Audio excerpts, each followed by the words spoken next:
का जाएंगे Israeli PM Netanyahu अमेरिकी राष्ट्रपति ट्रंप से व्हाइट हाउस में मुलाकात करेंगे। डोनाल्ड ट्रंप के साथ गाजा में जंग रोकने पर बात होगी। ट्रंप ने हफ्ते भर में संभावित सीजफायर की घोषणा की थी। इजरायल के प्रधानमंत्री बेंजामिन नेतन्याहू अगले सोमवार को वॉशिंगटन डीसी का दौरा करेंगे। यहां वे अमेरिकी राष्ट्रपति डोनाल्ड ट्रंप से व्हाइट हाउस में मुलाकात करेंगे। यह दौरा ऐसे समय में हो रहा है जब राष्ट्रपति ट्रंप गाजा में जंग खत्म कराने और युद्धबंदियों की रिहाई के लिए इजरायली सरकार पर दबाव बढ़ा रहे हैं। नेतन्याहू का यह दौरा इजरायल के रणनीतिक मामलों के मंत्री रोन डर्मर के वॉशिंगटन दौरे के तुरंत बाद हो रहा है। डर्मर ने इस हफ्ते अमेरिकी अधिकारियों से गाजा सीजफायर, ईरान और अन्य मुद्दों पर बातचीत की थी। पिछले हफ्ते शुक्रवार को ट्रंप ने मीडिया को बताया था कि गाजा में अगले एक हफ्ते के भीतर सीजफायर हो जाएगा, जिस कॉन्फिडेंस के साथ डोनाल्ड ट्रंप ने कहा था कि अगले हफ्ते तक दोनों के बीच में सीजफायर हो जाएगा। उसके बाद अब यहाँ पर नेतन्याहू को बुलाया गया है। महत्वपूर्ण ये बैठक होगी। बैठक पे क्या केवल गाजा और इजरायल के बीच में सीजफायर को लेकर बात होगी या फिर ईरान को लेकर भी बात होगी? इसके बाद कितने जो परिणाम देखने को मिल सकते हैं? क्या ईरान को लेकर भी कुछ यहाँ पर जो प्रतिक्रियाएं हैं वो सामने आ सकती हैं? अधिक जानकारी के लिए हमारे सहयोगी आदित्य वधावन का रुख करेंगे। आदित्य, पिछले हफ्ते डोनाल्ड ट्रंप ने बेहद ही कॉन्फिडेंस होकर एक बड़ा बयान दिया था और दावा किया था कि अगले हफ्ते तक गाजा और इजरायल के बीच में सीज फायर करा दिया जाएगा, और अब इस पर वो काम भी कर रहे हैं और इसलिए नेतन्याहू को बुलाया गया है। महत्वपूर्ण बैठक होगी, गाजा के ऊपर बैठक होगी, सीज फायर को लेकर बातचीत होगी या फिर ईरान के साथ भी बातचीत हो सकती है, ईरान को लेकर भी बातचीत हो सकती है? देखिए पिंकी, दोनों विषयों पे बात होने की संभावना है जब नेतन्याहू अमेरिका जाएंगे। तो क्योंकि ट्रंप ने पहले ही अभी हाल ही में ये बयान जारी करा था कि हम अगले हफ्ते तक सीज फायर जो है गाजा में करवा देंगे।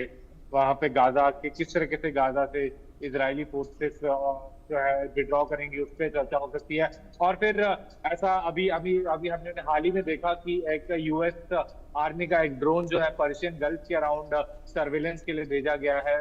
तो सही एक टाइम पर जो है यूएस जो है ईरान पे भी निगरानी अभी रखे बैठा है, क्योंकि यूएस के अगर हम वाइस जो उपराष्ट्रपति हैं जेडी वैंस की भी उस समय स्टेटमेंट आई थी कि अगर ईरान ने न्यूक्लियर प्रोग्राम दोबारा से अपना बनाना शुरू करा तो कहीं ना कहीं ईरान के लिए दिक्कतें समस्या हो सकती है। और वही अब जो है इजराइल भी अब यही चाह रहा है कि कहीं ना ईरान जो है दोबारा से अपने न्यूक्लियर प्रोग्राम पे शुरू ना कर पाए। और हमने देखा अभी आईएईए के चीफ जो है उनको भी ईरान जाने की अब अनुमति नहीं दी जा रही है। ईरान ने टर्मिनेट भी कर दिया है अपना कॉन्ट्रैक्ट जो कोऑर्डिनेशन करते हैं यूएन वॉचडॉग जो है इंटरनेशनल एटॉमिक एनर्जी एजेंसी। तो अब देखने वाली बात रहेगी कि क्या इस जब नेतन्याहू जो है अमेरिका जाएंगे क्या बातचीत में निकल के आता है। और हम बता दें कि ईरान में एक क्लेरिक ने जो है ट्रंप और नेतन्याहू के खिलाफ फतवा जारी करा हुआ है। तो अब सारी ये चीजें अगर हम एक हिस्से में रख के देखें तो अभी स्थिति जो है सामान्य अभी भी पूरी तरीके से नहीं नजर में आ रही है। लेकिन देखने वाली बात रहेगी आपकी क्या दोनों तरफ से बिल्कुल बिल्कुल आदित्य, सबकी निगाहें इस मीटिंग पर जुटी हुई हैं। लेकिन फिलहाल अगर बात की जाए तो देखिए, जिस तरीके से डोनाल्ड ट्रंप ने एक बड़ा दावा किया, ये बैठक होगी, लेकिन दूसरी तरफ इजराइल के जो हमले हैं गाजा पर वो तेजी के साथ बढ़ते नजर आ रहे हैं। जो हकीकत अब जमीनी हकीकत देखी जा रही है वो बिल्कुल विपरीत नजर आ रही है। और केवल नेतन्याहू से बात करना या इसके अलावा किसी और से भी बात की जा रही है इस सीज फायर के लिए, क्योंकि एक तरफा बात से तो सीज फायर संभव नहीं है ना, कई सारी कंडीशंस भी रखी जाएंगी। तो किस तरीके से यहाँ पर तालमेल बिठाएंगे और केवल नेतन्याहू और इसके अलावा किन लोगों से बातचीत जो है इसको लेकर की जा रही है?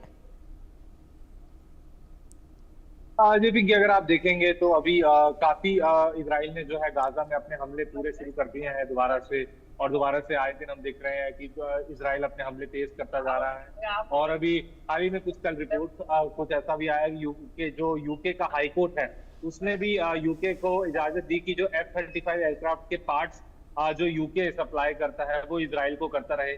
तो कहीं ना कहीं अभी सीज फायर की बातचीत जो है हमास से भी अभी अब हमास, क्योंकि अभी भी हमास में जो है बाकी के इजरायली बंदूकों को नहीं छोड़ा है। तो कहीं ना कहीं इजराइल के मन में भी अभी अविश्वास है हमास को लेकर, इसलिए वो दोबारा अभी सीज फायर की अपनी कुछ कंडीशंस भी रख सकता है जब ट्रंप के साथ बातचीत हो।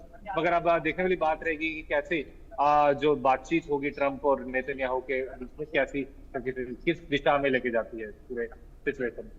ठीक है आदित्य, बहुत शुक्रिया आपका इन तमाम जानकारियों के लिए। इस